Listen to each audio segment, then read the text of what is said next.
And she was so grateful and said she had no idea this information was available to her. So I really want to encourage you to ask your aides to sign up for the training on Monday, October 5th. And Desiree is managing the signups if you want to have your aide contact her. So the third thing that I'm going to talk about, Felix asked me to talk about workload. And so I think that there's no doubt that COVID and the assembly works schedule has increased the demands on the clerk's office.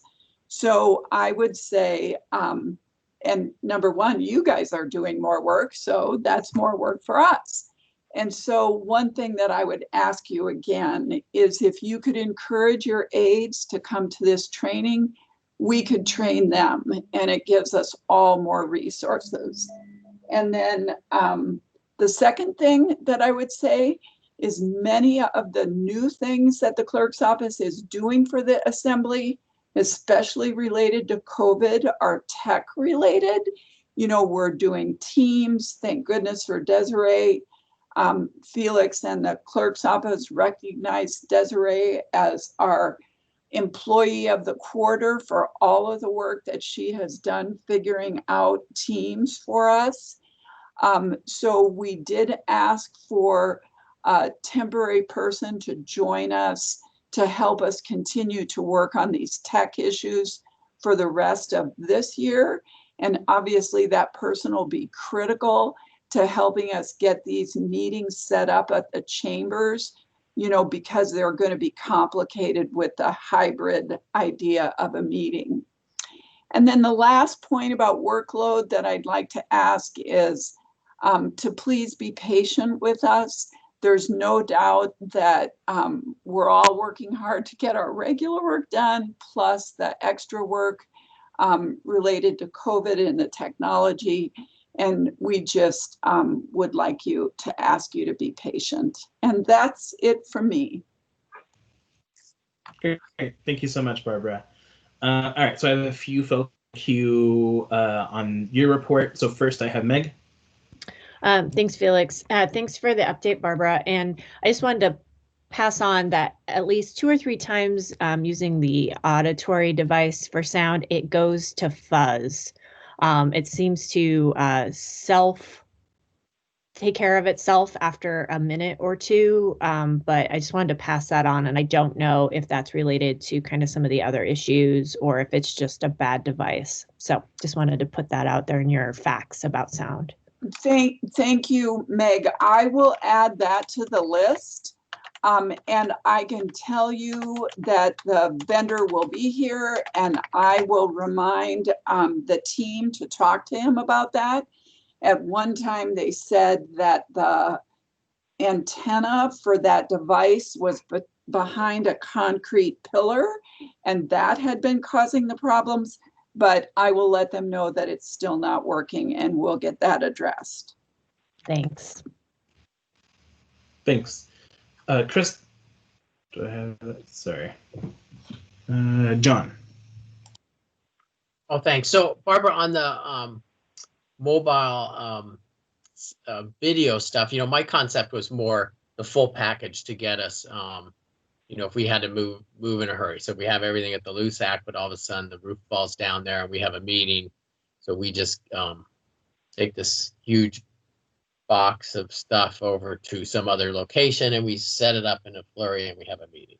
And I'm suspecting, so was that your concept for 30,000? That is correct, Mr. Weddleton. Oh, okay. Well, shoot, let's do it. Thanks. Thanks, John. Jamie? Thanks. This is for Barbara. Barbara, I was checking to find out if the loop that goes around the theater chamber walls, is that set up yet? Or do you have an idea when it is going to be?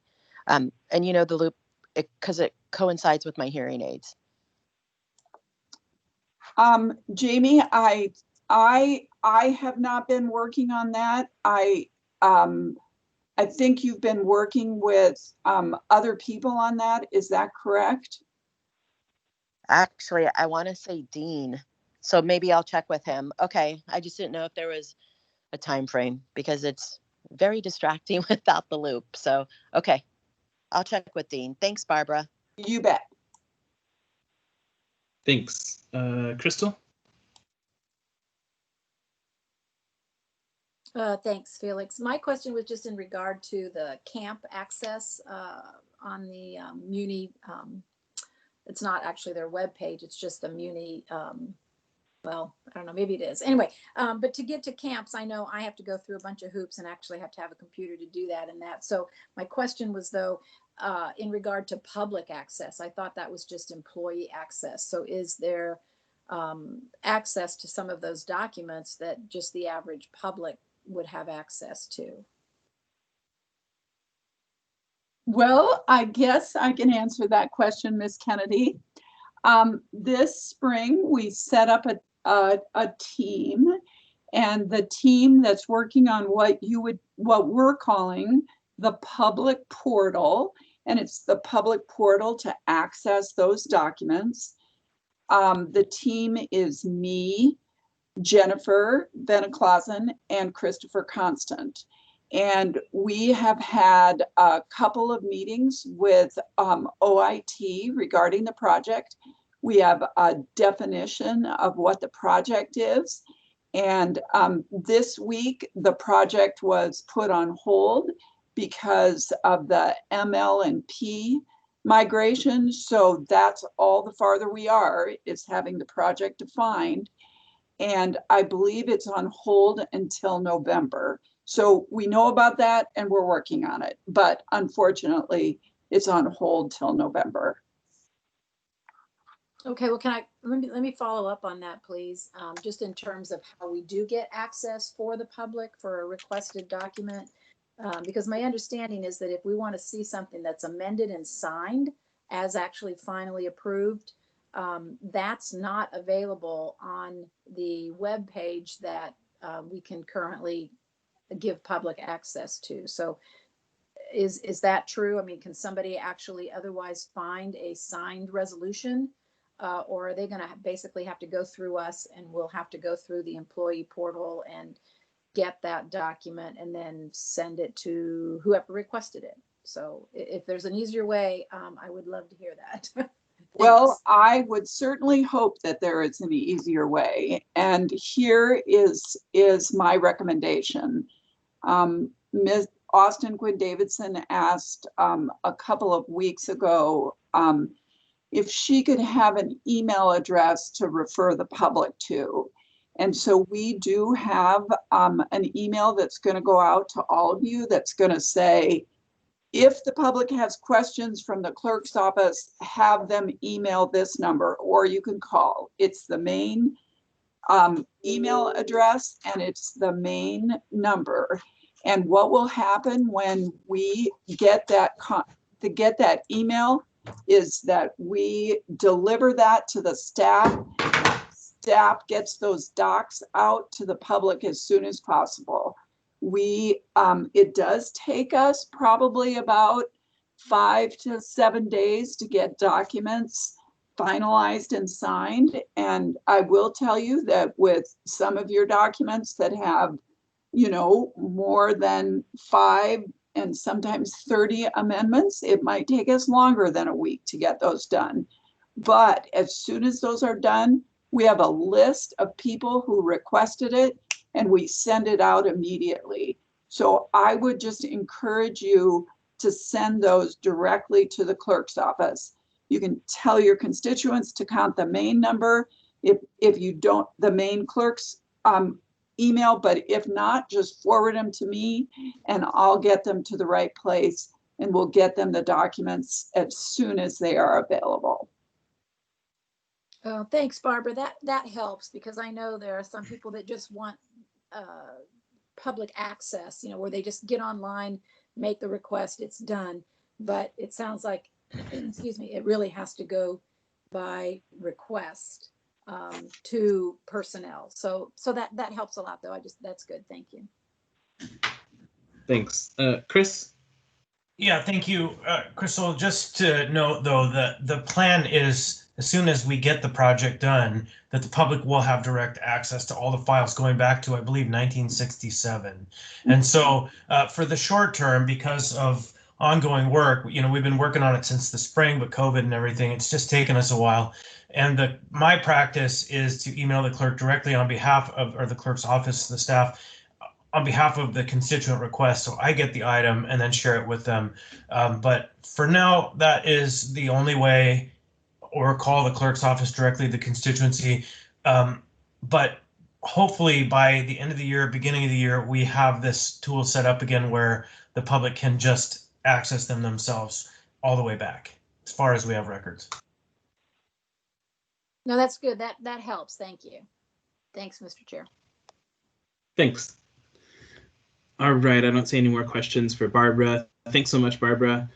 So we're going to go ahead and move on in our agenda. Next item is Assembly Priorities. Just wanted to give a quick update on the quarterly comprehensive update.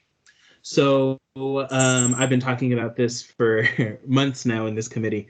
And so as I reported in August, I've begun working with Northwest Strategies to complete a quarterly comprehensive update. I've given them a framework for the update and a variety of individuals to reach out to, including community partners, assembly members, and individuals in the administration.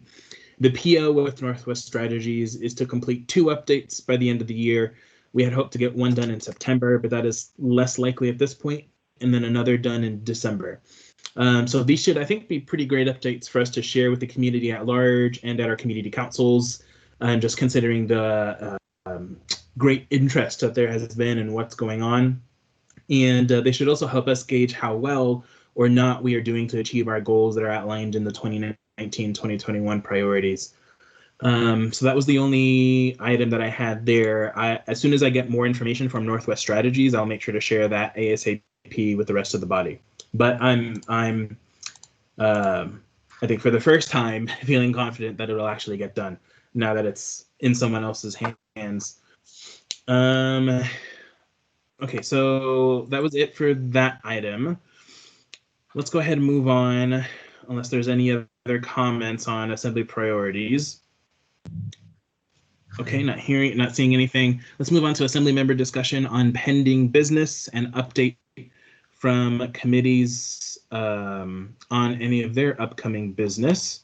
So I'm just going to start from the top of the list in alpha order that I see here. So first I have Jamie.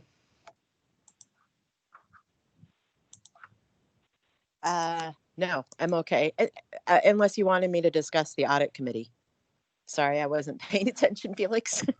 Just to be honest. No problem. What was the question again? I heard committee. Sure, yeah. So this is where we're doing individual assembly member updates as well as committee updates. So if you want to give a quick update on audit, that's great. Yeah, it looks like, and you were in the meeting too, and so were several other assembly members. And it looks like everything that we discussed is going to go ahead and move forward so that we can approve it or disapprove it on the agenda. The other thing was we did discuss on that audit committee that folks that, and I believe Ms. LaFrance had brought it up originally, that we need to make sure that the supervisors take accountability when their subordinates are using the cards in the way they're not supposed to. And that we're also requested from the administration, Ron Haddon and also Mike, to follow through that if folks are making charges that they're not supposed to, that they do reimburse the municipality, which then reimburses the taxpayer for things that they should not be buying. And other than that, it was a good, and I don't have anything else to bring up. Great, thanks. Next, I have Chris. Thank you. Enterprise Utility Oversight Committee, for folks who are interested, I think this will probably get some attention from members on our meeting in October. Our next meeting, we're going to have an in-depth briefing from Chugach Electric on the Eklutna Water Project progress over the summer. And the hope for that committee meeting is that it doesn't turn into a whipping post for the various community groups to take over and try to make it, why are you failing us? But instead, to hear in depth the progress that they've done, and then the external interests can comment as a member of the public, and then that will set the stage for the next steps in that conversation. I've also reserved time on the agenda for them to provide a final briefing before the closing of the transaction of ML&P to Chugach, and that would be approximately 12 or 13 days before the intended closing. And so that's the action that's coming up at that committee, and it should be quite an interesting meeting. And otherwise, yeah, from a committee perspective, that's it. Thanks. Forrest? No update today. John had a question for me. Yeah, I see that now. John? Yeah, so Chris, when you talk about the Clutna Water Project, are you talking about the restoring the water for the salmon? Exactly. The flow of water down Okay. that all those various parties are interested in and people have been driving for a long time. And so again, it should be quite an interesting presentation, a formal presentation from Chugach on the effort as it stands right now. What they did over the summer, just that's a briefing. And so again, I anticipate we will have members of those various other groups that are interested to be there and listen and ask questions. But again, this one will be driven primarily by Chugach. Thanks. Okay, next I have Crystal. I don't really think I have anything to add at this point, Felix, so thanks. Thanks. Suzanne? Thanks, Felix. Actually, if it's okay, I'd just like to bring up a couple of things that aren't directly committee related. And is that all right? Or are we just on committees? We're doing committees and individual stuff, so go ahead. Okay. Okay, great. I know you and I had talked a little bit about a constituent request concerning CARES Act money information, and if there could be a frequently asked questions page. For example, some of the requests for information that have come up has to do with how decisions about disbursement of funds are made, and I know in some cases it's a lottery. And if it's possible to indicate who, especially in the instances for like businesses and nonprofits, and specifics about who got awarded money. So, those are some of the things that we're hearing that people would like to get more information about.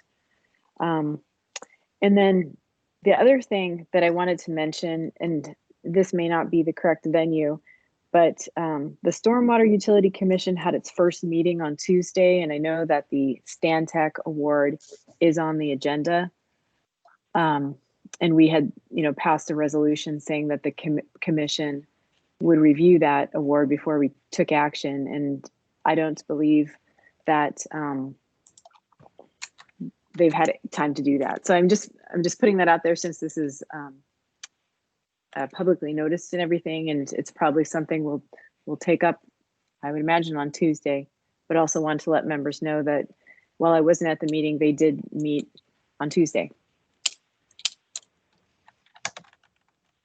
Thanks, Suzanne. So I'll talk a little bit about the Assembly Coronavirus Relief Fund website in other items. So I'll address those points there. Pete? Thanks, Felix. And on our agenda coming up Tuesday, there's going to be ordinance introduced 2020-104.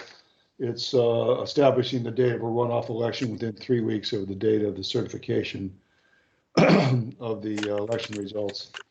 And so that's going to be coming up on our agenda, the first meeting in October.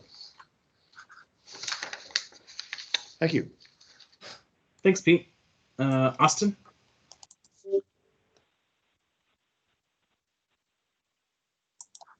Thanks, Felix. So for Health Policy Committee, we're having a slightly longer meeting than usual on October 7th. The reason is that we have a lot going on, and I had asked Carissa to invite, and she did invite all members, not just the HPC committee members, because we're discussing some pretty hot topics that I think everyone will want to be there for. So it's from 9:30 to 11 on October 7th. We're going to do the normal AHD update. And then we're going to talk about the mental health first response consultant that the Assembly passed or appropriated money for. And we engaged a woman who Meg's been primarily working with. You probably saw that Jody Hetrick emailed the rest of you. I've been trying to work with her to understand how the core team is similar to or could overlap with some of the mental health first response that Bill Falsey and others have been working on for quite a while and trying to get up and running. So there's a lot of ideas going on there. The consultant's going to help us sort through that, and Meg may want to talk more about that when we get to her. Excuse me. The other thing we're going to talk about on October 7th is do a deep dive into the AHD budget, the health department budget. So we'll all receive budget docs on October 2nd. And on October 9th, the next Friday, as you know, Lance will run through all those budgets. For those of you who have been through it, it can be kind of overwhelming and fast. And so we want to take the time just to spend a good chunk of time talking with the new AHD director, Heather Harris, and the committee on any changes. We anticipate there are going to be some new positions added and that there'll be a lot to discuss. So hope to see you all then. We're moving our November meeting to November 12th because of the election. It's currently scheduled to be 10 a.m. the day after the election on November 4th. And also we have an assembly meeting that night, which is moved to Wednesday because of the election. So we're moving it to the following week just so things aren't too hectic.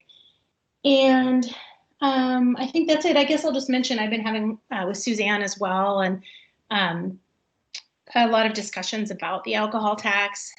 Particularly, we've been working with the health department and the theory of change proponents to try to really understand in a more concrete way what they're asking for, so that if there are ways that we can connect that with the work that we want to do. We've been asking a lot of questions like, what would the chief equity officer do? How does that relate to what you want? Where is there overlap? Where isn't there? Why would we need a new committee? Why would it, so anyway, we can talk about this in more detail in the next hour, but just want to let you know that's something I've been working on. Thanks. Thanks, Austin. Forrest, I think you had a question or comment on Pete's report. Yeah, just real briefly, and I'll try to remember this on Tuesday night too, but the item that Pete is talking about, I would appreciate if one of my colleagues would pull it off the consent agenda and then give me time to sort of declare a conflict before folks move to introduce it. Because I don't want to be part of introducing it, and I don't want to be part of voting on it. All right, we can do that. Thank you. Thanks. Okay, next I have John. Thanks.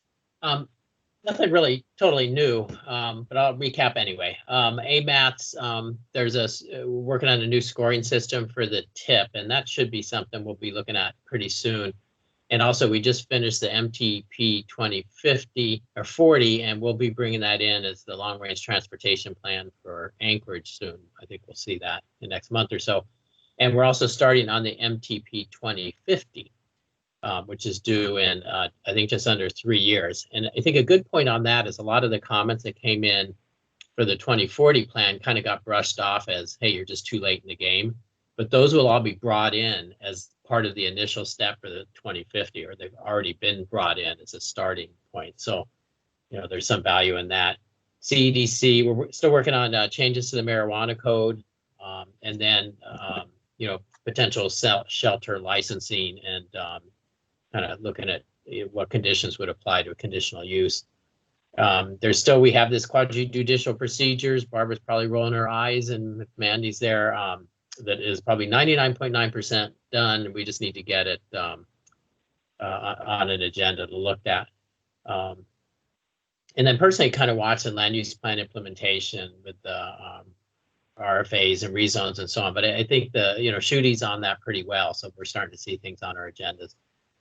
Handbook for citizen participation, it needs to be done. The EMT and fire split on the property taxes. I think this, we heard the other day a study's being done. So that's something I think is very important. And then you know, I have on my list to look at the way the assessments are done, and I haven't really done anything except aggravate Alex Slivka over it. And just how to handle, you know, huge outliers. I mean, on average, we do great, but there's some outliers out there that are just make you want to whack your head, and we need to figure out a good way to deal with those. And kind of a long-term thing, we should rezone our dedicated parks to what is no longer a new PR zoning. You know, since the new code came into existence, I think 2014 or so, that's been something that needs to be done. Those are highlights, but mostly I do the day-to-day work we are all wallowing in so desperately. Thanks. Thanks, John. Meg? Thanks, Felix. Thanks to Austin for queuing up about the mental health first responder consultant. I would solicit any questions you have about mental health first responders that you would like her to touch on. The idea is a little bit of a broad overview of what mental health first responders could be, a little bit of information about the 1115 waiver, which is a fiscal tool we could use. We'll also have Jason Lassard from NAMI there, who is both familiar with mental health first responders and participates in the CIT training for APD. So we can have that context of how those two different types of programs can work quite well together and complement one another. In addition, for the Committee on Homelessness, I wanted to also solicit any questions or concerns folks may have concerning winter shelter capacity. It's come up a couple of times. As we know, the Sullivan is at capacity. Brother Francis had to reduce its capacity after its COVID outbreak from 100 down to 63, 64, and it's full. And there's some issues of accommodating individuals with mobility issues at the Sullivan. So I've asked the administration and the coalition for the committee in October to do a real deep dive on what's the winter shelter plan. You know, what are the outstanding issues? How are we addressing the issues we know? Are there any needs? So that we can really get at this issue as early as possible. So if you have questions or concerns you would like addressed, again, the sooner you can get those to me, I will get them out to the relevant parties to do that. And that's the only thing I believe we're going to put on the agenda for next month, so that we can go as wide and far as we need to really look at that issue. Individually, I don't have, I'm thinking really quick. I don't have anything else to report right now. Thank you. Thanks, Meg. So on my end, I don't really have anything in addition to report besides my chair duties. So that is it from me. So then let's go ahead and move on in our agenda. Our favorite topic, guys. So let's talk about Robert's Rules of Order. So we're going to start here. And Barbara's going to put up the presentation. Thanks so much. We're going to start where we ended last time.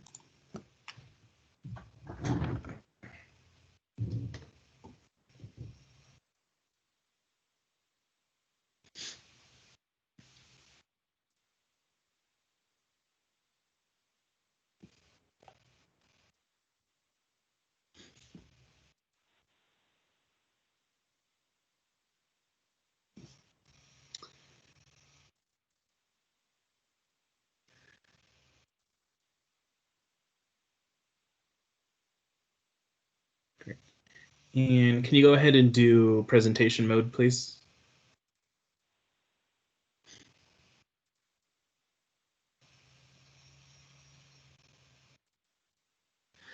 Okay, Mr. So, Chair, I'm not sure what presentation mode is. Yeah, no problem. So you see the save, the floppy disk?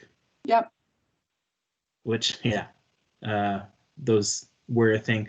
So if you go 3 icons to the right and click a button, bingo. Are you good? Oh, well, yeah, go. It hasn't showed up yet, but if you click that, I think it's going to start.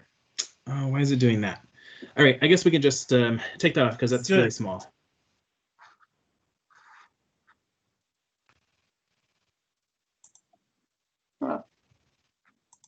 Yeah, on my screen it's really small. I don't know about other people's screens, so we'll just leave it there. So if you can go ahead, go to 11, and then I'll tell you when to flip pages.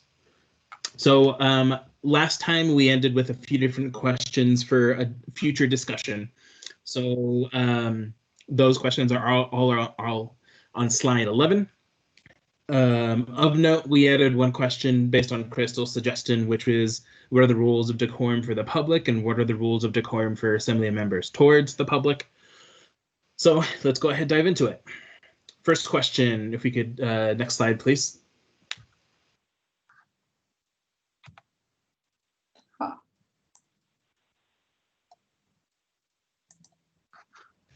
So, so this presentation and the next one that I'm going to give, they're both on the Rules Committee website. If members of the public are on the phone, you can pull those up there. So what are the rules for assembly members addressing each other by name, directly, and what are the limits on personal attacks or insults? So Robert's Rules advises against members addressing each other by name, the idea there being to focus on issues and not individuals. However, Roberts also makes clear that sometimes there are established customs. And so it is our established customs, as long as we're doing it in a respectful manner, for us to be able to address each other by name. A member may declare, though, a point of order at any time if Robert's Rules is not being followed, even if a member is using the established custom. So it's something that's in our code, actually. 3.70.770, customary practice must yield to Robert's Rules if a point of order is declared. It's pretty clear in our code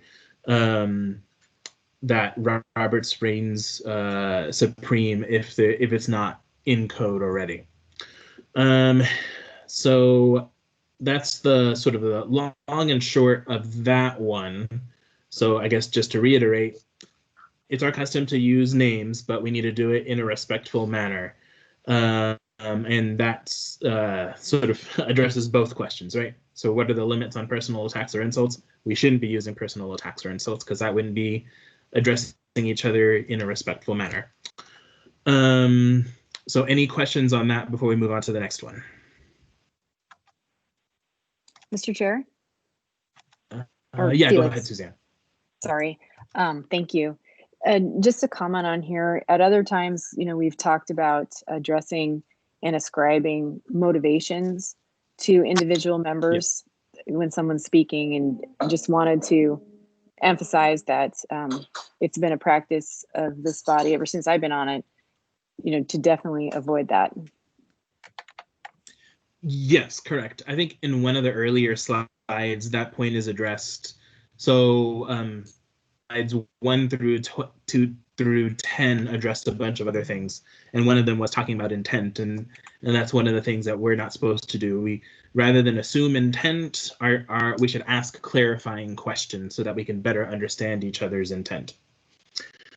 Thanks, Felix. Just wanted to emphasize that. Yeah, thanks, Suzanne. All right, let's go ahead and go on to the next slide.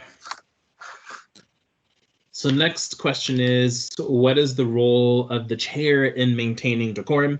So simple answer there, right? It is my responsibility as chair or any future chair to maintain decorum. The chair may interrupt a speaker if decorum is not being observed. And a member can also step into this role as well to declare a point of order, and that interrupts the speaker. I recognize the individual to declare their point of order, and then after that, I redirect the member based on that point of order if it's a valid point of order. If a member fails to come into compliance, then the chair takes back control of the floor and continues the proceedings. And there's actually another question later on. We'll go more into detail about how all of that works. Any questions on this one?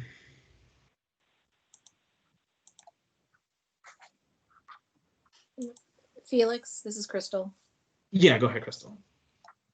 This is just a member to member conversation, correct? We're talking about from member to member. We're not necessarily talking about the public yet. And we're going to talk about that in a minute or two? Yeah, we're not talking about the public Okay. yet. Yep, I'll wait. Thanks. we're getting there. Okay, so the next I have question, a- next slide, please. Oh, Oh. sorry. Was that you, Jamie? Yeah. Do you want us to just go in queue? I don't want to, or do you want us to chime in? You can chime in, that's fine. Okay. So my question is, I think it relates to this slide in reference to sidebar conversation. So I'm way down on the far right and everybody else is to the left of me. And I hear a lot of sidebar conversation between you and fellow assembly persons. So I don't know if, and this is during like when we're supposed to be addressing other things. And so then they kind of slide in and they say, oh, da, da, da, and then it's addressed. How are we going to address that in the future? So I think just to clarify, so you're asking if sidebar conversations, No. if they are allowed or not? Is that what you're asking? No, I know they're not allowed. I'm asking, how are you going to stop the sidebar conversations? So if someone's talking to you and we're having a sidebar conversation, but their mic's not necessarily on, but they're not necessarily in queue, how are we going to stop that from continuing to happen? Thanks, Jamie. So I think that's actually, your assumption there is incorrect as far as I understand. So if, for example, like if the clerk wanted to have a conversation with me, or if Austin wanted to have a conversation with me, that's absolutely allowed to have those types of conversations. What isn't allowed is sort of violating Open Meetings Act.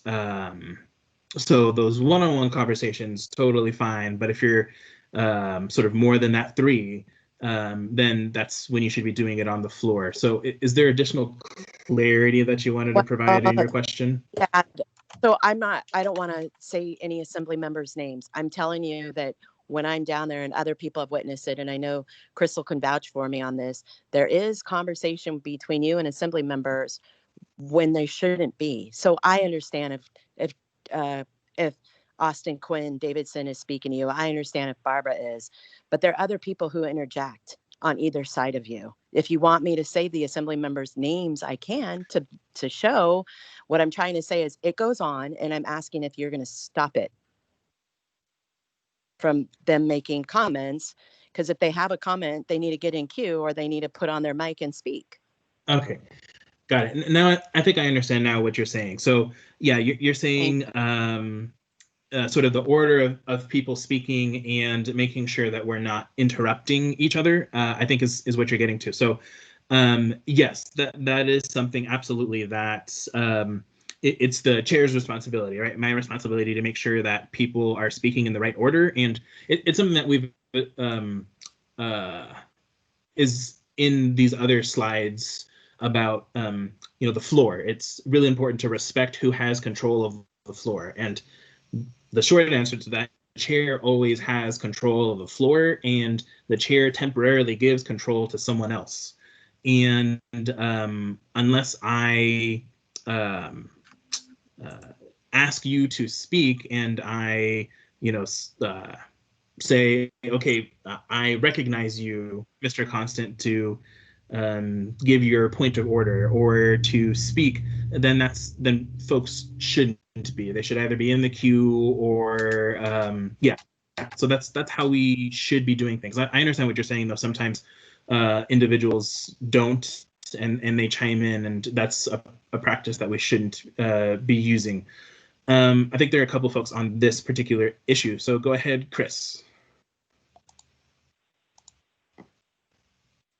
Yeah, I don't think you actually captured what she was arguing, and I think that no one is going to tell me who I can or cannot talk to, when I can or can't, except for when it comes time to speak on the floor. If I'm having a sidebar conversation about any subject with anybody to the left or to the right of me, and you don't hear it, and I don't intend you to hear it, then you don't have a right to hear it. If there is an open meetings side to that, that's one thing. But I mean, I could be talking about the candy bowl, or I could be talking about whatever I want to with the person to the left, to the right of me, all the way down to the end of the dais, the mayor's staff, or any of them. And so I think that there isn't a restriction on being able to talk with whomever you want to talk with, as long as it isn't in violation of that 3-member open meetings thing. So I think, Mr. Chair, you were slightly not interpreting what Ms. Allard was saying correctly.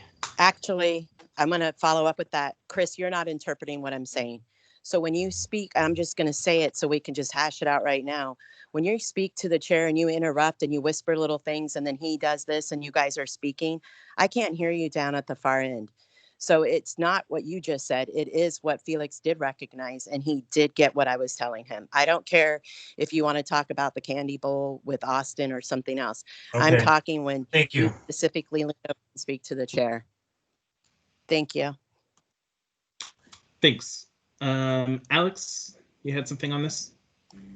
I was only going to offer that, it was my experience when I was sitting down at that far end, that the acoustics of the chamber are such that when you sit down at that far end, all the sound in the chamber funnels to you. I was sitting over in that chair and I could hear what Jason and Kate were talking about. So it's a characteristic of the chamber that where Jamie sits, all of the sound, unfortunately, funnels to where she is sitting from the entire chamber. And I don't know what you can do about that acoustically, but that is one of the characteristics I noticed when I was sitting down there.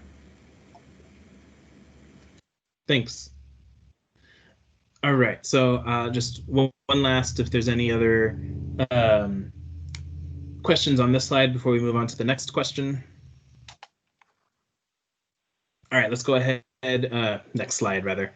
Let's go ahead and move on to the next slide, please.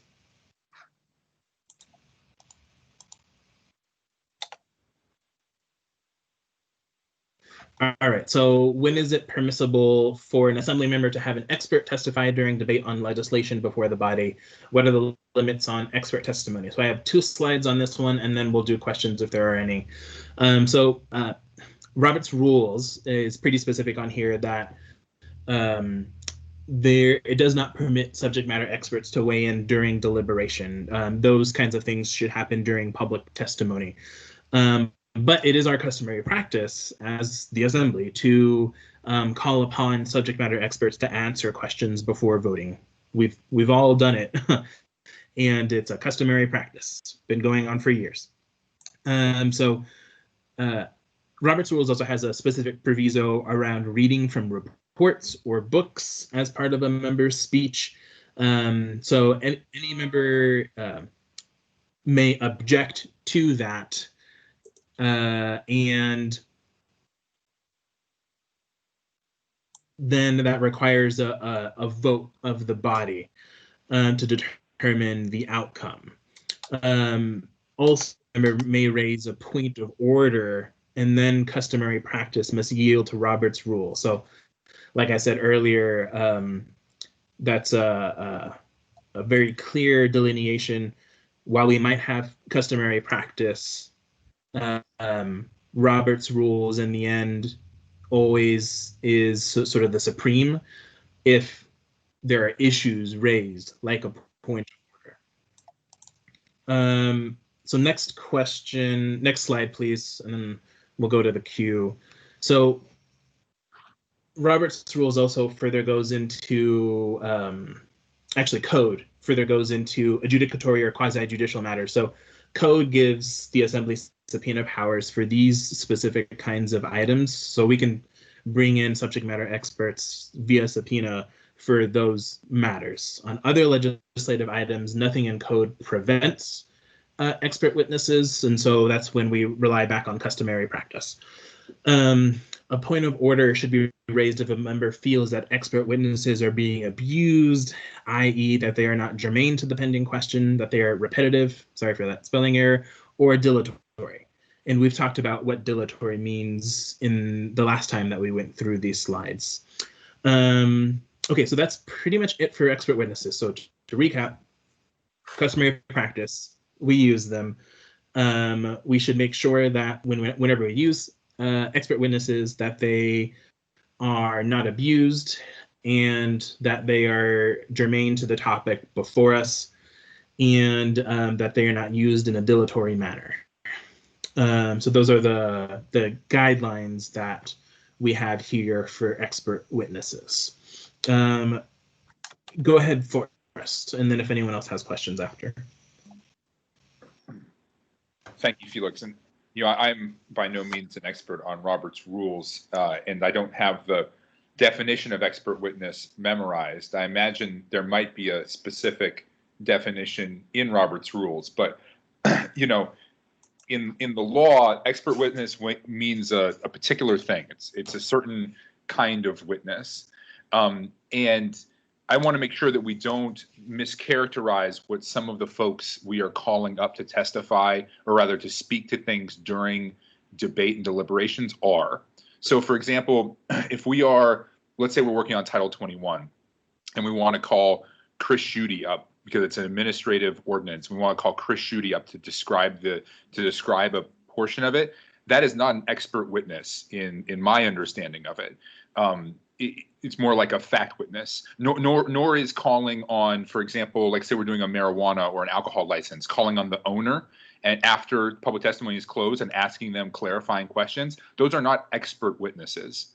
Expert witness would be like, for example, if we had an ordinance that dealt with science and we wanted to call a scientist who wasn't directly impacted by the rule, but wanted to provide their expert testimony on it. But when we're talking about people who are directly impacted by an ordinance or are presenting the ordinance in some way, they are not expert witnesses. And I think at some point you can get at kind of the border of that, like who is exactly directly impacted by this, who isn't. Like, maybe it's a large landholder, for example, and, we are putting something in that is very close to them. Are they an expert witness or not?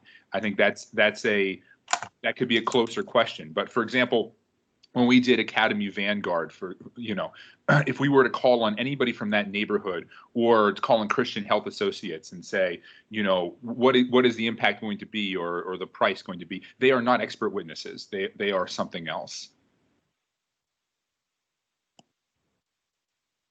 But if Dean or Barbara or someone else has a different interpretation of Robert's rules, then I'm all ears. But that's my interpretation of it.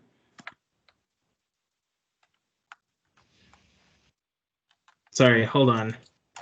Technical difficulties. Okay, there we go. Sorry about that. Yes, sorry. Sorry for not clarifying that at the beginning. I thought we were all on the same page of what an expert witness is. Yeah, you are correct in your definition of an expert witness. So it's a third party who doesn't necessarily have ties to the matter before us, but may provide the assembly with guidance or expert testimony, and all of these things. I wish Dean was here, but unfortunately he is not. All of these things have some, as far as I know, some pretty clear definitions and guidance to what these things mean. But I'll go in the queue, and then maybe if other folks need further clarification, we can do that. Crystal?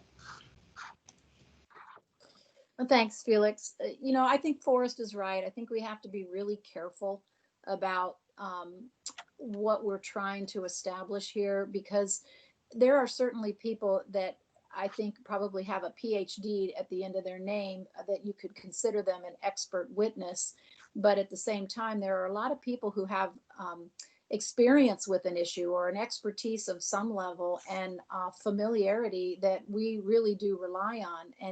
And I think even the idea that we would exclude that from the debate aspect could be problematic, because there are additional questions. I mean, I've seen this happen many times in the process of debating an actual issue.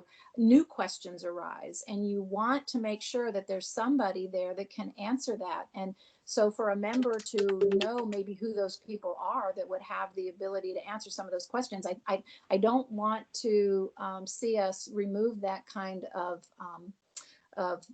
possibility for us. I mean, we need to be able to talk to the people who know the subject matter, whether you would consider them an expert witness or not. I mean, again, it goes back to the idea that, we're calling on people sometimes who are who have an experience with an issue. So I'm just saying that I understand trying to maybe really define the expert witness idea, but at the same time, I think we need that flexibility, so that we make sure we get to the bottom of every potential question that we would have while we're discussing stuff. So I think we need to be really careful. Thank you. Thanks.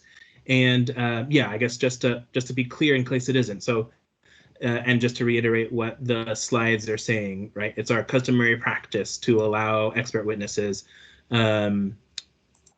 If a member feels like an expert witness is being abused, as the slide is showing in these different ways, then a member could raise a point of order, and we can deal with it in that way. But I agree that it's our customary practice for a reason to allow these types of things to happen, because they provide invaluable insight sometimes to the work that we have before us. Go ahead, Jamie. Thank you, Felix. I agree with what Dunbar had said, that if we're going to do it, we kind of have, we should follow the rules. And his interpretation sounds right to me as well. I've read that.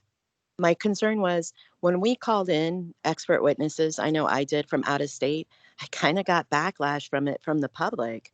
But that person didn't actually have a stake in the state of Alaska.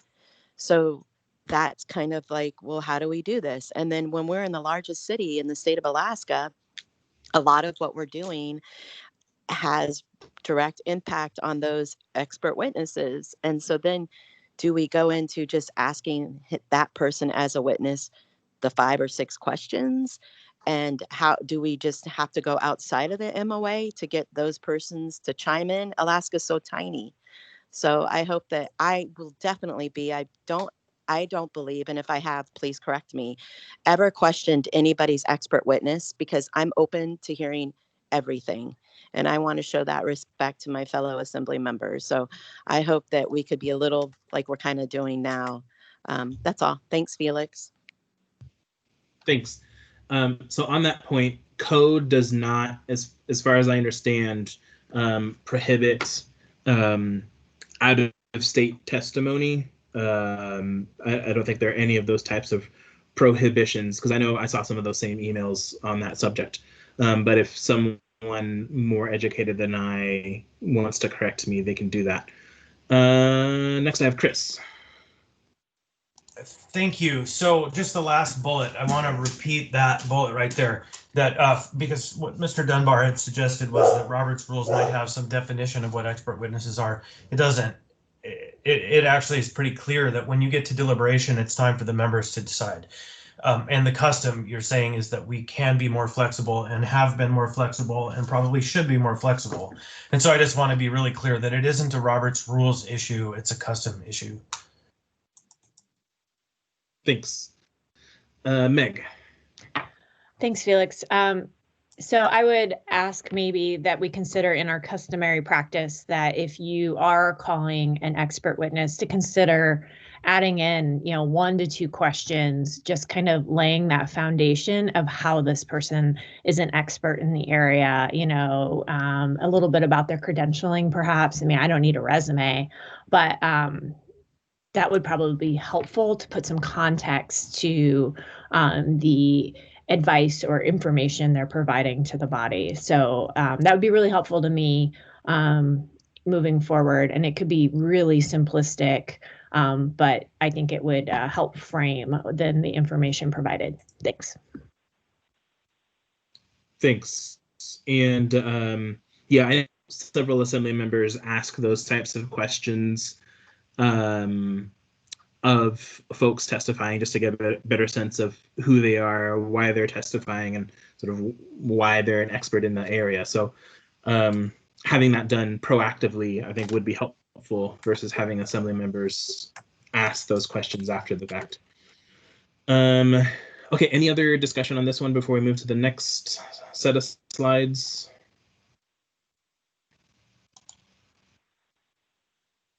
Okay, let's go ahead and move on to the next one. So this deals with, it's one of two different set of slides around the public.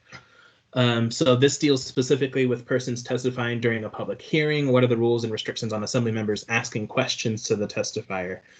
So simple rule is members have wide latitude to ask questions. Questions need to be germane to the topic and to the testifier's statement. What can a member do if they don't think that's happening? A member can raise a point of order, and if questions are non-relevant or of a dilatory nature, as Robert's Rules puts it. Under current public hearing procedures, members should listen to testimony and normally do not answer questions or respond to comments from testifiers. That's sort of our normal process. You've seen me do that, where I will say, we'll answer your question during deliberation, or I will say, I'll come to you offline to discuss that question. And then the last one, right, so this is sort of another Robert's Rules lingo kind of thing. So orderly conduct of business and making sure that we're able to conduct our business is really important in Robert's Rules. And so Robert's Rule says that members should refrain from asking testifiers questions that serve little purpose for the assembly or for the matter that is before us. And that sort of goes into that dilatory nature of questions. But otherwise, members do have sort of a wide latitude to ask questions of testifiers at assembly meetings. Any thoughts, questions on this one?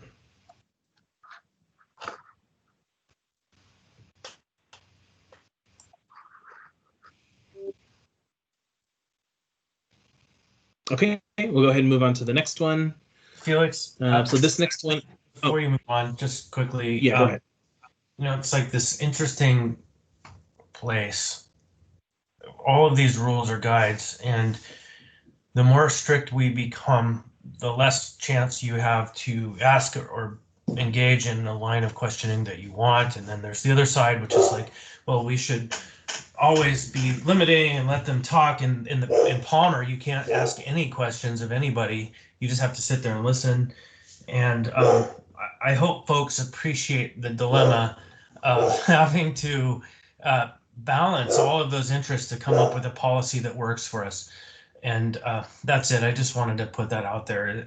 It's such an interesting dilemma because, sure, I would like one of my peers not to be able to go down this 25 question line of questions. But at the same time, if you're going to generally apply that principle, the same applies to me. And it's just very interesting, this conversation. Thanks.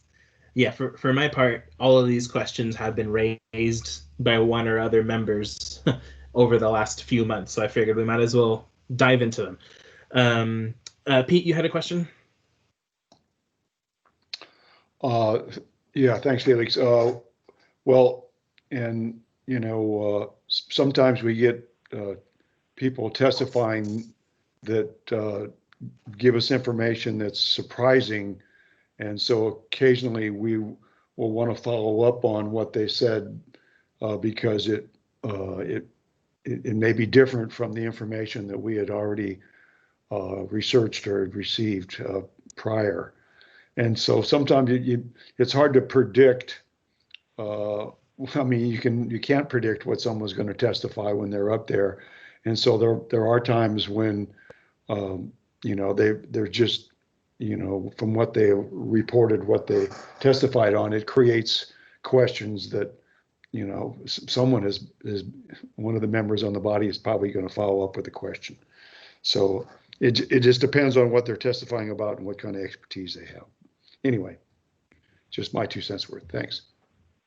Yeah, thanks, Pete. And I guess just I failed to do it this time. I've been trying to recap these slides. So to recap that slide, absolutely, you have wide latitude.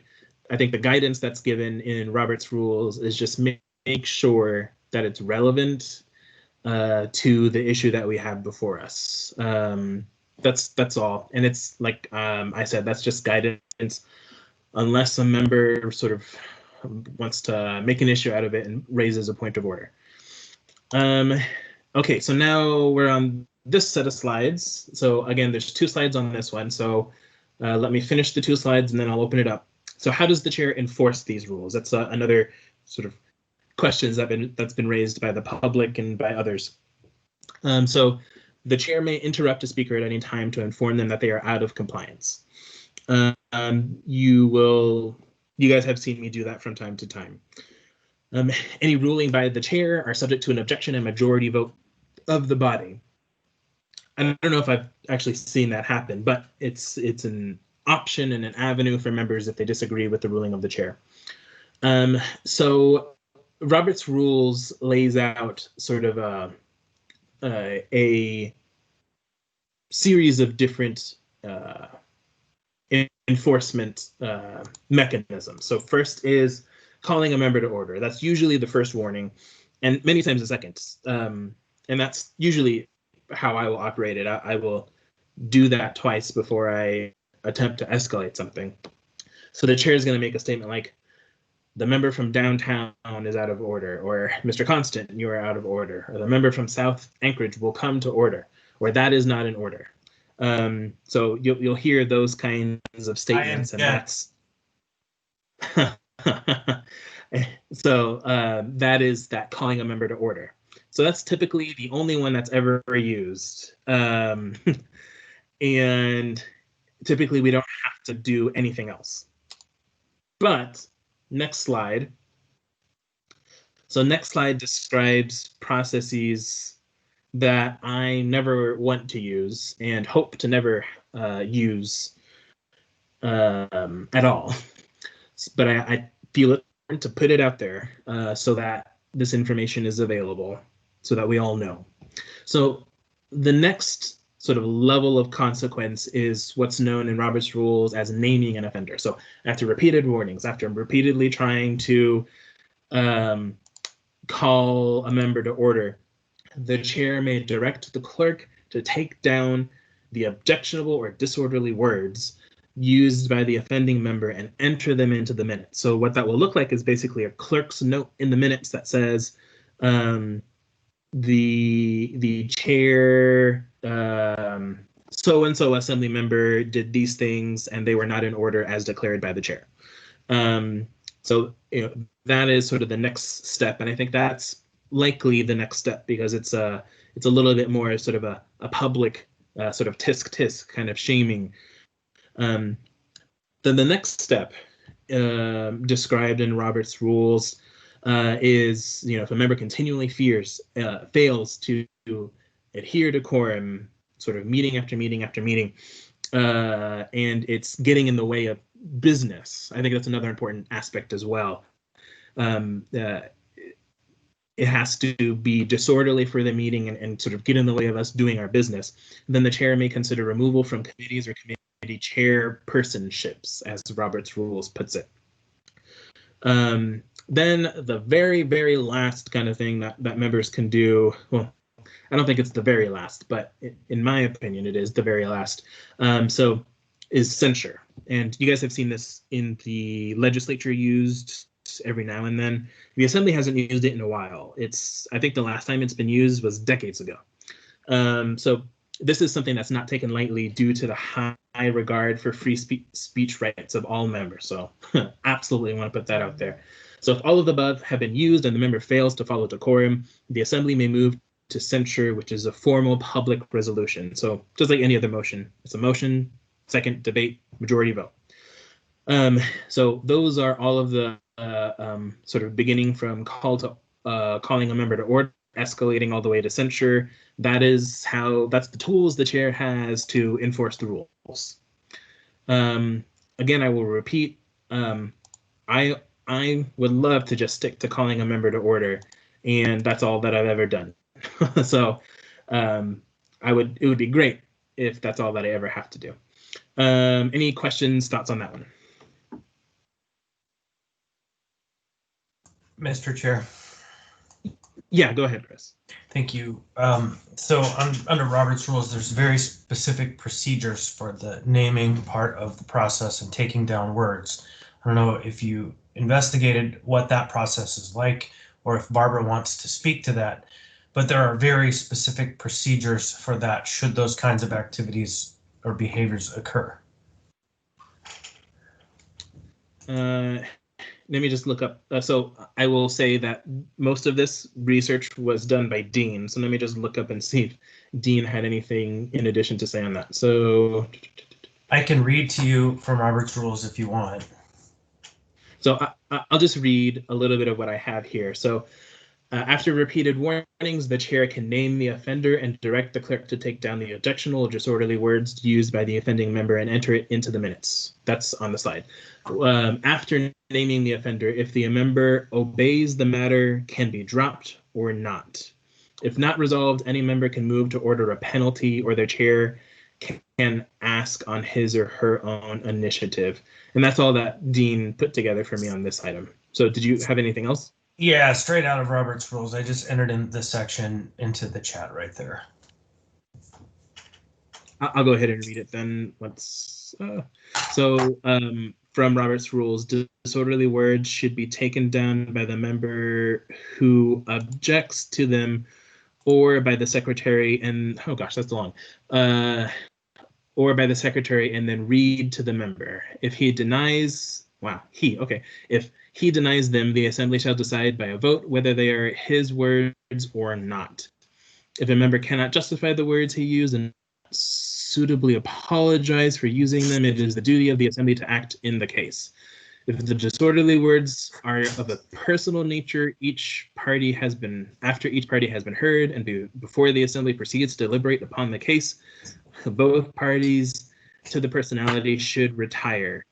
I don't really want to read the rest of that. Well, what that means essentially, Mr. Chair, is they have to leave the room and the body makes a vote. And so on the question of what needs to happen, so you can summarize to the bottom. Thanks. Yeah. Okay, so I guess point of all of this is let's try not to have to use this mechanism in code or in Robert's rules, please. And so that means sort of maintaining decorum, and we've talked all about what that means, speaking to each other in a respectful manner, and all these other things. Because if we get out of order, then I will be forced to use these other mechanisms because it gets in the way of us doing our business, and that's just not acceptable. Okay, so then I think next I had John. Can I jump in on that? Oh, sorry, I thought you were moving on. Oh, thanks. So on the censor thing, we all have gotten requests over the years to censor an assembly member for some action they did, which may or may not have been during a meeting. And my understanding is we don't really have a routine for that. I mean, what you're talking about here is kind of during the course of a meeting, there's certain ill behaviors, but that would be different than I think what sometimes the public asks us to do. Is that correct?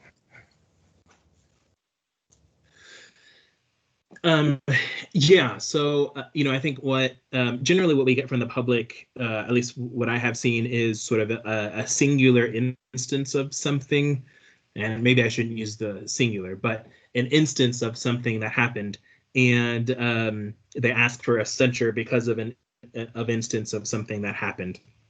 It could be that particular instance is a repeated pattern, or it could be that was sort of the one time that it was done.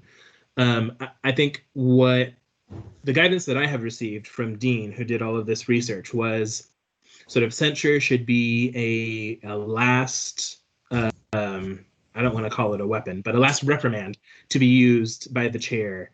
So, all of these other things should be done before you get to censure.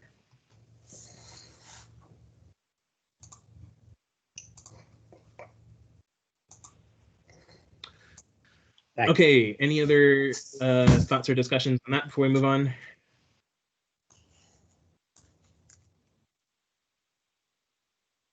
All right, so let's go ahead and move on to the last one, which I have 3 slides on this one. There's a lot.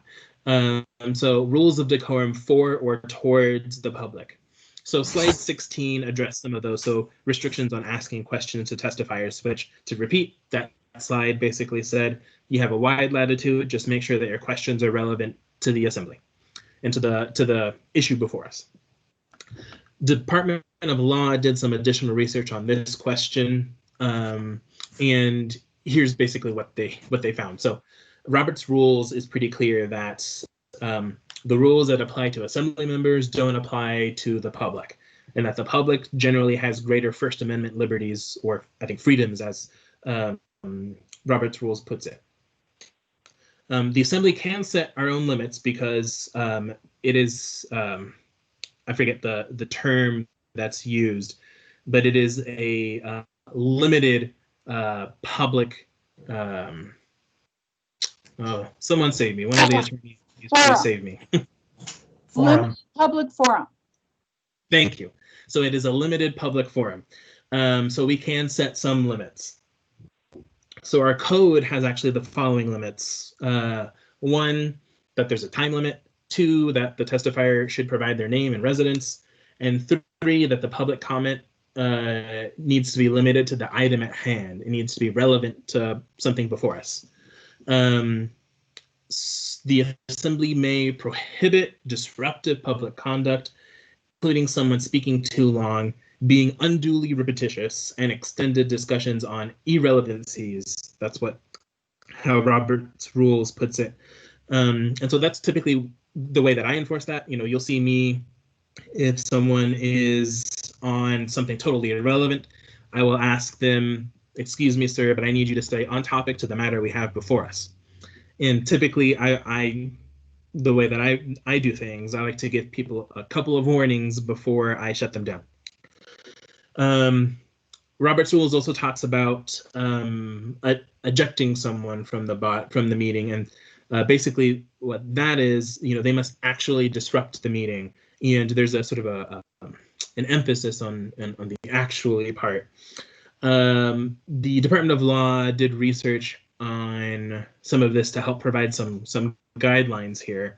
So first is they looked up a court ruling, Acosta versus the city of Costa Mesa, and basically that outlines, and I think in some decent detail, what's meant by disorderly or disruptive or disturbing the meeting. So things like hand clapping, stomping of feet, whistling, making noise, use of profane language, obscene gestures, yelling, or similar demonstrations. Those all conduct substantially interrupts, delays, or disturbs the peace and good order of the proceedings. That's all taken from the court ruling there. Next slide, please. So to reiterate, Robert's rules and the code, they don't really provide, you know, too many rules, right? And so it's sort of up to us to determine sort of the rules of decorum for the public within, of course, understanding sort of First Amendment protections. So there are 2 further things that I wanted to talk about, and then we can go into discussion. So I have the talking point here that I use all the time, and some of you maybe memorized it, right? So I say this before we do audience participation and before we start the 13s, which is the 13s is when folks can start doing public testimony. So that talking point that I say is, for testimony and public hearing items, please direct your comments to the assembly or the chair and not to anyone personally. Personal attacks are not appropriate. For public hearing items, your testimony must focus on the topic, not other items or subjects. I will, as chair, work to maintain decorum at this meeting and ask for your assistance. So that's the phrase I usually use. The guide bars that sets is no personal attacks, and your testimony must focus on the topic. Otherwise, you know, that's all people have to determine how to act and what to say. You know, I think there was interest in how to better flesh this out for the benefit of the public. From my perspective, I want to do as little fleshing out as possible. I want to leave wide latitude for the public, but if there's other ways that we want to talk about providing these type of guardrails to the public so that they understand sort of what's allowed, what isn't allowed, that's absolutely, I think, a discussion that we should have. And I provide some potential ways to do that. Last slide, and then we'll go to the questions that folks might have. Also wanted to pull out a couple things from the 2013 Citizens Task Force report. I've talked about this to you all in the past. So there are two parts in there that talk about public testimony. So first is, it is recommended that assembly members not use the opportunity to question those who testify to give more time to favored speakers by saying, quote, "Is there anything else you would like to add?" Quote, because it can appear that some speakers get more time than others. So that's one sort of guideline that this report sets out. And I should say, it's not really a guideline, it's just a suggestion. And then the second suggestion that they made was, similarly, assembly members are requested not to debate individuals who come to testify. Otherwise, those are the only sort of guardrails or items that I could find that have gone through sort of official local process. So with that, open it up to any thoughts or questions on this. If you all want to do anything else for this rules of decorum for or towards the public. Crystal? Thanks, Felix. I guess in general, I just wanted to say that one of the things that I wanted to, that I'm hoping won't happen is that we don't turn into prosecutors. There is that statement there about not entering into debate for those that come to testify, because, for the most part, I think we're all there to learn. And then the conversation in our deliberations can be more of the opinion of what we agree with or don't agree with, or what we believe or don't believe. So I guess I just want to, I want to make sure that the people that do come to testify aren't made to feel like they're under trial of some sort, or that their expertise is being scrutinized to the point that they're being discredited. So anyway, that's kind of a big one to me. I may not agree with somebody, and it's up to me to decide if they're speaking truth that's valid or not, but it's not up to me to try to, in some way, prosecute them in that realm. So, but my question though, that I have for you, Felix, is what do we do? I mean, we have reasons to stop the public from doing certain things. But they didn't mention anything about the disruptiveness of silence. And, in some cases, we could certainly have somebody just standing right up there in front of the dais, just standing there, but maybe they're holding a banner, or maybe they've got some kind of, I don't know, dramatic interpretive costume on or something, or they're basically doing a bit of a silent protest. It's still disruptive, and it's disturbing sometimes to the public, and certainly could be to some assembly members. So how do we justify basically telling those people that they're out of order because they're not being loud, they're not screaming obscenities, but they are definitely making a statement, so to speak, and carrying on a protest, so to speak? What kind of justification do we have for stopping some of those kinds of antics? Thanks. So I'll go ahead and provide a response, and then I think other members might want to chime in on this as well. Also want to do sort of a time check. We've been spending a lot of time on this, which is great. I think it's a discussion we needed to have. And last, if attorneys want to correct me on any statement I make, feel free to. So from my perspective, I think protests are disruptive to the regular conduct of the body. At the same time, I have to weigh that with individuals' First Amendment rights. And so the way that I, as chair, have been weighing that is, or at least, trying to consistently weigh that is, if let's use the example of a loud protest, because it's much easier for me to respond to that. So if there's a loud protest, and folks aren't stopping, right? They're doing their thing, whether it's don't want to use any recent examples, but they're doing whatever it is that they're doing. What I will do is I will ask for order, right? That's the first thing that I will ask for. If I don't get order after multiple requests for order, and then also wanting to protect their right to protest, what I will do, and I think what's more beneficial to us as a body, is to ask an individual, or to pause the meeting likely, and ask an individual, okay, you guys are protesting, I see that. Does one of you want to speak your 3 minutes, and then we need to move on because we have business to do. We we're doing the work of the people here. We need to keep things moving. That is something that I've talked about. I've never had to use that because we've never been in a situation like that, but I've talked about that kind of process. It would be the same thing, I think, for a silent protest. I would ask folks to come in order, then I would give them their 3 minutes, and then we would move on. I'm going to go to other folks who maybe have some additional thoughts, and then if you want to wrap up with any other thoughts that you have, Crystal. So Chris? Yeah, thanks. The most crystalline example of this was the one time when we had some people laying on the ground, and then they got up and stood up there with a sign and didn't say anything.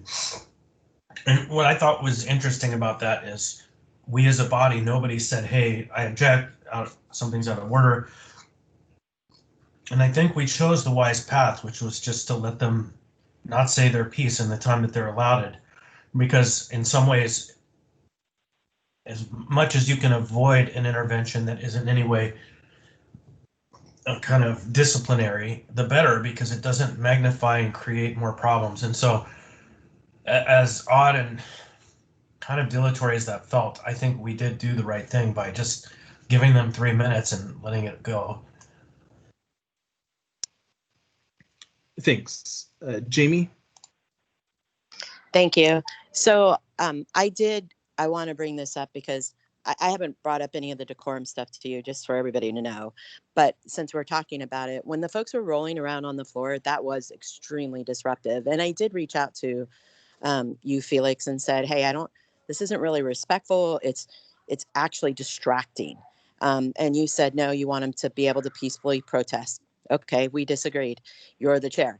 When they stood up and held up their sign silently, I didn't have a problem with that.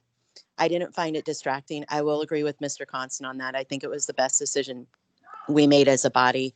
But I will say, when you're not, sorry, my daughters are fighting in the background. When we're not sitting there saying that it's okay for them to be silenced, even though they're not really talking about any particular item number, then we have to go into the fact, well, if we have people talking, but we don't like what they're saying, or we don't believe it's relevant to the item number, how do we draw a line there? So we're saying stand there peacefully, don't say anything. It doesn't really have anything to do with anything. But if you say something and we don't like what you say, we're going to tell you, be quiet, move on, stop talking, or sit down, or your time is up. So I think there's a fine line. So we have to be open to it all. So I don't know where you're going to draw the line, Chair. That's up to you. Thanks, Jamie, for that question. So, from my perspective, I think there's a difference between testifying on an item that's before the body and protest. And so if an individual wants to provide testimony on an item that we have before us, then, you all know how I operate and how I do that, right? Has to 3 minutes, stay on topic. I will pause your time and ask you to stay on topic. But if an individual wants to protest, and that is their intent, then I will do the same thing, give them their 3 minutes. But what an individual does not have the right to do is repeatedly have their 3 minutes to protest, because that is disruptive to the orderly business of the body. And that is when I would stop that member or that individual from continuing to disrupt the business of the body.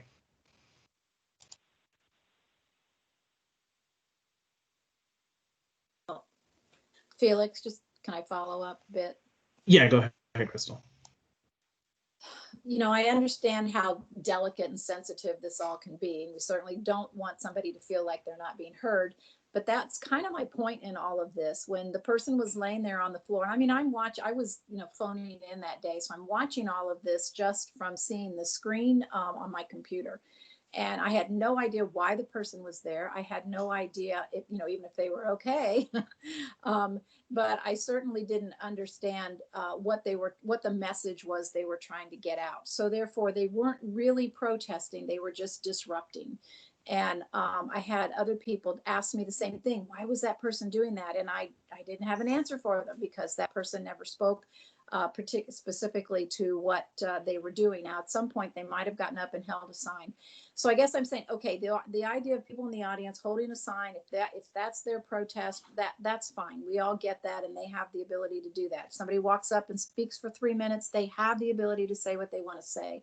My concern is for that specific incident, there was somebody basically disrupting everything for hours. I mean, that person was there for a very long time. And everybody that walked up to the podium to speak to the whole assembly had to look past whatever that was going on between them and the people they were addressing on the assembly.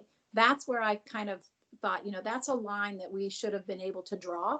Now, if the person on the floor wanted to hold their protest in the back of the room, or they, like I said, if they wanted to sit up and hold a sign, whatever.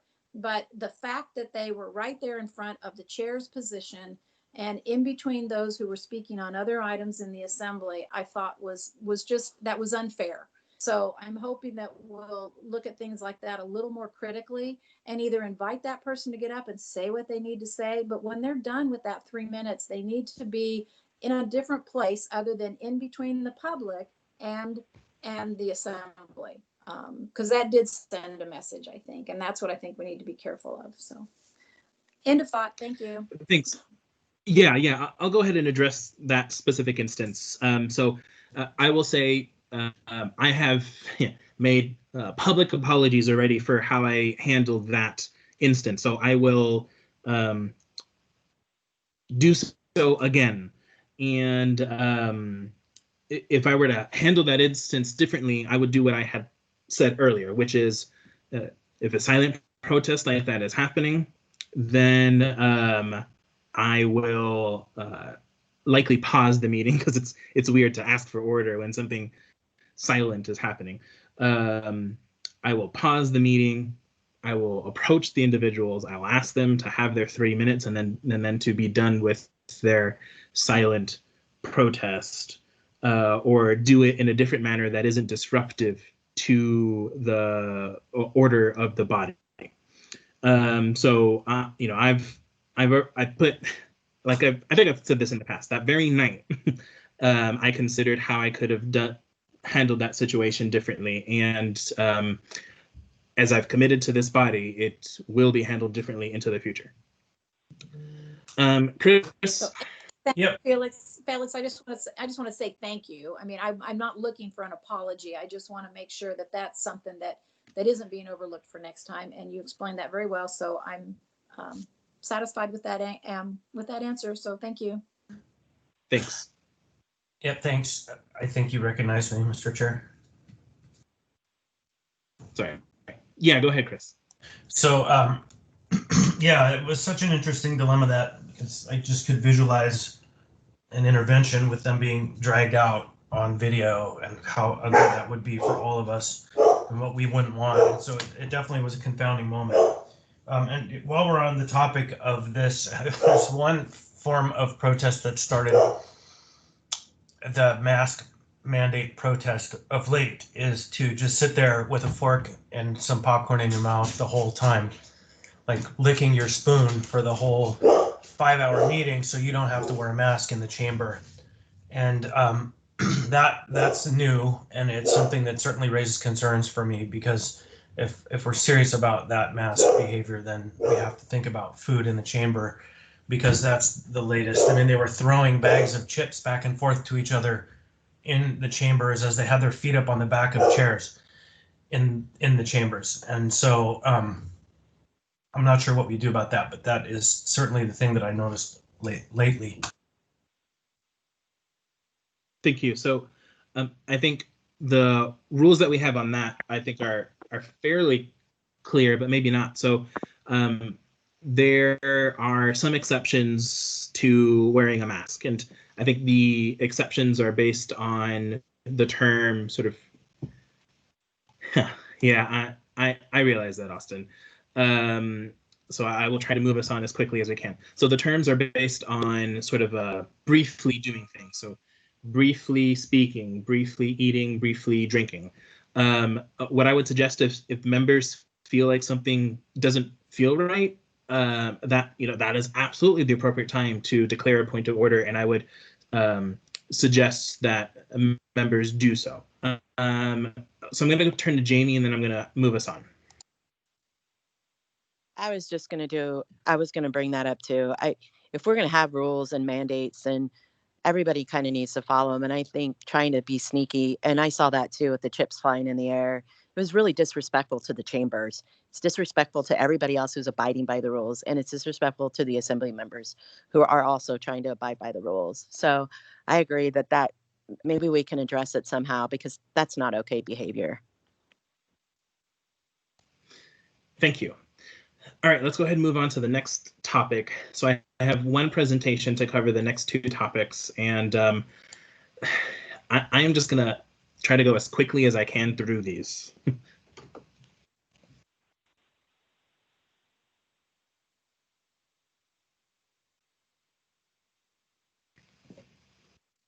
So I think Barbara's putting that up. So I'm going to go ahead and just introduce it while Barbara's putting it up. So the next two topics are around the Coronavirus Relief Fund, specifically two different pots. So one, $50,000 that was approved for communications around CARES Act funding allocations.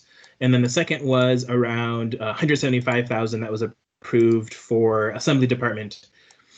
I'm just going to start going through this, and then Barbara will catch up.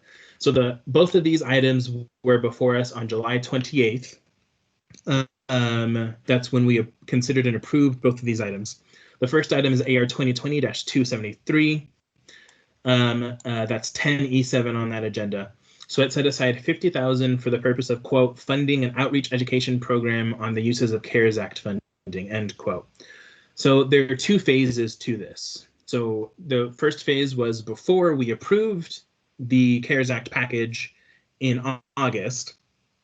The work that was done with Northwest Strategies was to basically create the website and solicit feedback and try to get as much get it out there as much as we could in the community, so they knew that this was happening and that they could provide feedback if they wanted to the assembly. So that was done. I have heard the criticisms that it wasn't done, that there wasn't enough time, and all of those are valid criticisms. Then after the CARES Act funding was approved in August, it switched to informing the public about what we passed and about the programs being rolled. So over the next week or so, there should be an overhaul of the website completed to provide more information to the public at the request of several members. Suzanne brought up one of those items earlier, discussing the need to put up more information on the programs and FAQs and this other things, and a dashboard has been discussed, and members are more than willing to come to me and ask me about any specific items that they would like us to, like me to work with Northwest Strategies to update the website on. But as I've said, over the next week or so, you'll see a good overhaul of the website. Okay, so then stop right now and ask to extend, let's just say 10 minutes, but I won't use it all. Move to extend. Second. Okay, is there any opposition? Okay. All right, so that was the 50,000. I think of note, 16,109 has been spent. I doubt by the end of the year we'll have spent half of that 50,000. So any questions on that before we move on to the other part?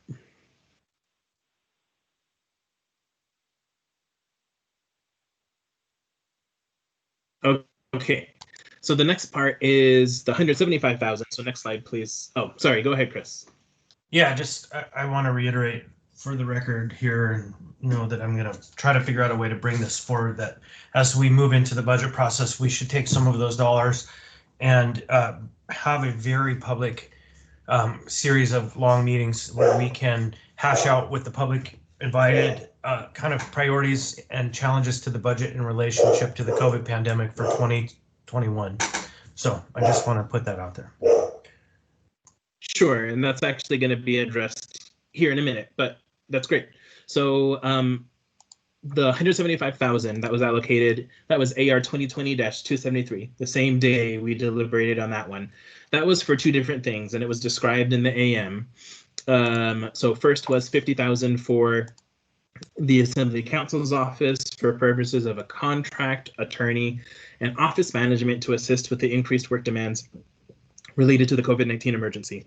Second part was 125,000 to the Anchorage Assembly for purposes of increasing assembly capacity through additional aid hours and hiring additional staff, quote. So that's how it was described in the AMs. So next slide, please. So first we'll start with the Assembly Counsel's office. So as described to the Assembly via email, I think Dean described it, and then I described it at an Assembly meeting. The Assembly Council led the effort to find and select the contractor to bring on board. They worked through the Alaska Bar Association. They did the whole process like normal, source memo with justification approved by purchasing department. Of total, there hasn't been much spent, which is surprising because I think Dennis has actually done a fair bit of work, but maybe he's very efficient. So 2,200 of this allocation has been spent through the through August.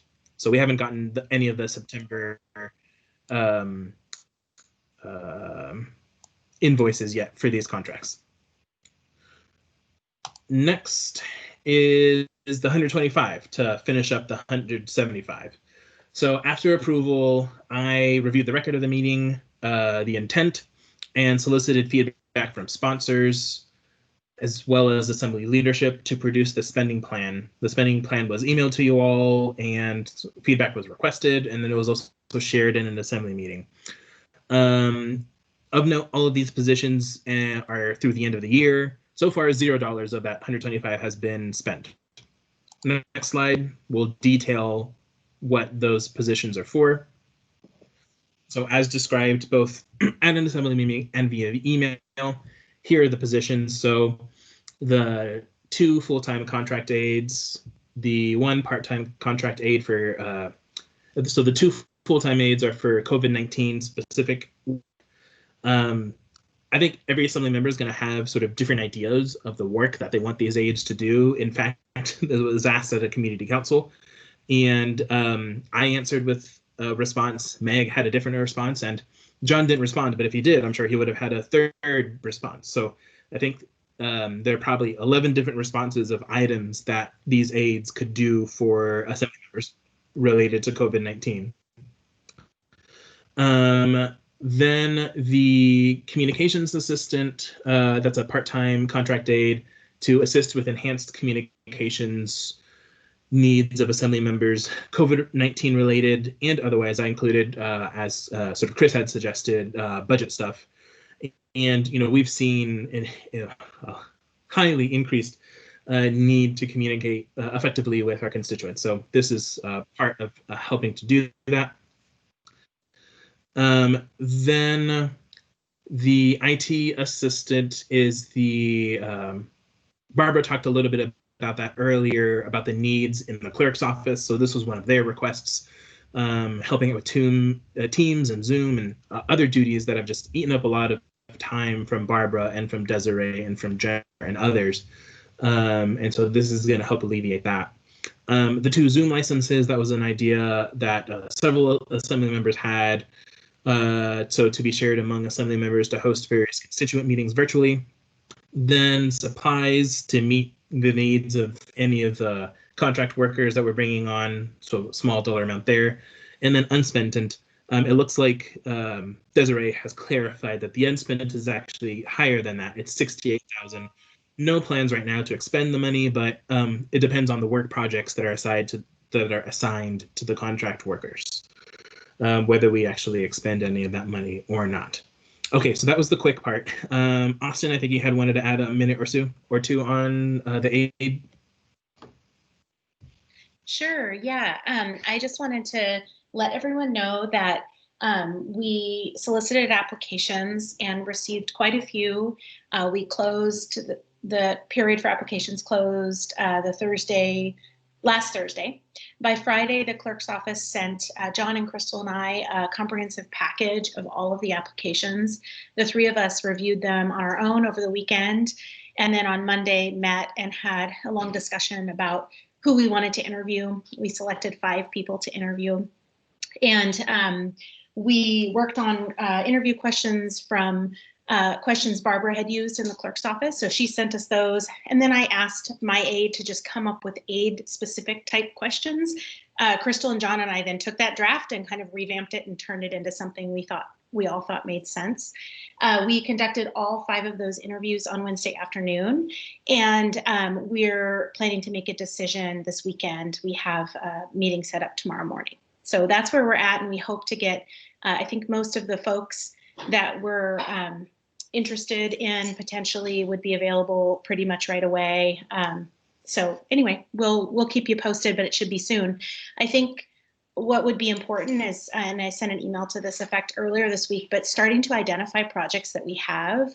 I think Felix shared, or if he hasn't yet, I should share that what we're hoping to do is have Desiree serve somewhat as an in-between or a manager of the 2 aides. You know, given that there are 2 of them, it could be hard to manage, and they'll have 11 bosses each. It could be hard to manage their workload. So our plan is to have Desiree kind of manage project requests, figure out how long they'll take, assign them to the right aide, and just be a little bit of a go-between. And anyway, so welcome feedback on that. I think Felix has some ideas too, and we'll keep you posted. But if you have projects, please start letting us know, I guess letting Desiree know specifically, so that we can get folks to work right when we have them. Thanks. Come on. Thanks, Austin. So with that, unfortunately, so if folks have any questions based off of this, or you need some clarification, please feel free to reach out to me, and I'm happy to provide any further clarification. But unfortunately, we don't have time to do that right now. I need to move on to audience participation and then close out the meeting, and then we have a work session in a minute. So with that, Mr. Haberman, I'm going to ask you to keep your comments brief. I'm going to give you, unfortunately, 1 minute for your comments. So go ahead, Mr. Haberman. 1 minute. First, that's a violation of state law, providing a reasonable opportunity to be heard, and you let that situation occur. Second is there is a note on the Rules Committee website section. There was no agenda there for the public to see. There was only one presentation dealing with Decorum, and your last presentation it was not available on the site. So the public's working blind. Now it appears that you're seeing materials among yourselves, but the public's not seeing it. That's not running the meeting fair and transparent. And then I listen attentively of all subjects, you know, decorum and process and all that. If you ever hear of an expert, it's been me, but certainly you giving me a minute to speak. Obviously, you do not want to hear an expert to deal with what you're addressing. And I could not help to see that you wanted to follow Robert's rules, but then you have this other line there that says that, well, if you have a routine of doing it, then you get away around Robert's Rules of Order. And that ends my time because you want to make sure that it's addressed. Thank you, Mr. Haberman. With that, this meeting is adjourned, and I'll see everyone at the next work session.